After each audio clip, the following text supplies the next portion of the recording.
Hello, this is Mark Takano, Chairman of the House Committee on Veterans Affairs, wishing veterans across the country a happy Veterans Day. Our armed forces have long been a living example of our country's melting pot. Throughout our history, men and women, LGBTQ individuals, Native Americans, and members of the Black, Hispanic, and Asian communities have proudly served our country to defend their freedoms, the freedoms of their fellow Americans, and the founding ideals of life, liberty, and the pursuit of happiness. While our country might not have always demonstrated these ideals in practice, these veterans believed in the promise of a more perfect union. That is even more true today.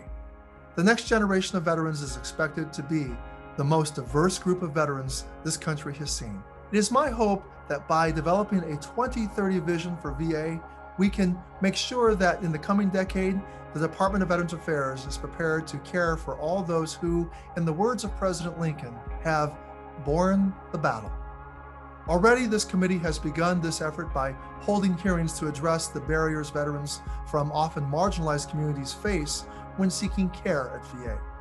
We have worked to make sure VA addresses the specific needs of these veterans, including our country's 2 million women veterans, by passing bills such as the Deborah Sampson Act and the Equal Access to Contraception for Veterans Act. We have worked to expand access to care for our Native veterans, a group that serves our country at higher rates than other demographics, by passing bills such as the Tribal Advisory Committee Act and the Native American Pact Act.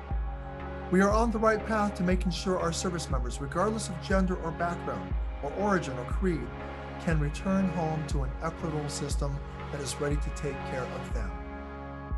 Today, we thank our veterans for their patriotism, their commitment to upholding our most sacred ideals, for their sacrifices, and for their continued contributions to our country long after their time in service.